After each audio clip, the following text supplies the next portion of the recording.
Greek mythology is filled with tales of heroes that lay low monsters, dare to covet after goddesses and fight wars. But so few heroines, and really calling the likes of Medea a heroine is a stretch. But there is one heroine that actually fits that role, Atalanta, and this is her story, at a glance. Atalanta was born to either King Iasus in Arcadia or King Shonesius in Boeotia, but such a fact of parentage doesn't really matter, as much of their accounts align. She was abandoned as a child in the wilderness, as her father wanted a male heir, and it was here that she was found by a she-bear, and nursed by said bear until the age of a young lady, where 2 hunters found her and brought her in. They raised her for a while, and once, while out in the woods, 2 centaurs fancied her. Never a good sign.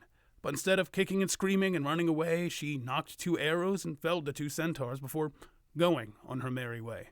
She went on living after that, until something interesting happened. In Calydon, the king Onesius had angered Artemis, and in recompense she sent a devastatingly large and hostile boar to come and lay waste to the kingdom.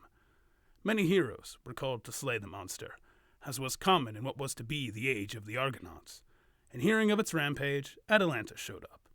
Too boyish to be a maiden and too maidenly to be a boy, she stood out like a sore thumb. And that was enough for the gathered heroes, some of them anyway, to refuse to hunt with her, until Meleager, the prince of, essentially told them to nut up or shut up.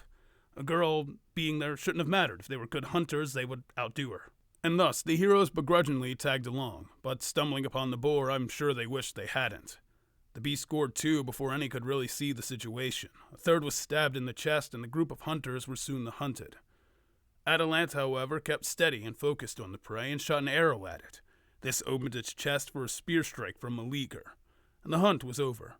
Despite landing the killing blow, Meleager knew had Atalanta's arrow not fired into the beast, he would not have fetched the kill, and bestowed upon her the Caledonian boar's hide.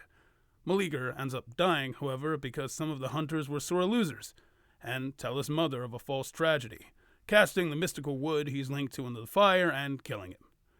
Atalanta does or does not go on the Argo as an Argonaut, but either way she goes on to adventure in her own right, refinding her royal family, beating Achilles' dad in a wrestling match, and finally living as a royal maiden. And here come the wedding games. Long story short, she'd marry anyone who could beat her in a foot race.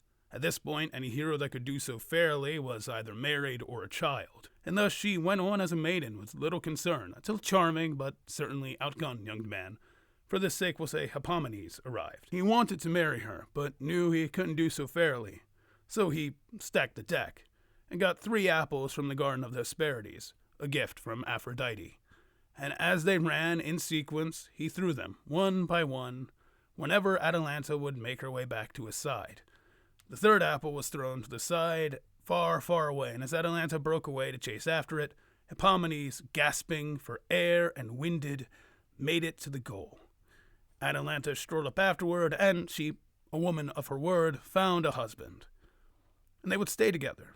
And after either irritating Zeus or Aphrodite or Artemis, and having sex in a sanctuary dedicated to either Zeus or Rhea, the pair were turned into a pair of lions, where they would live out their days in the wilderness together.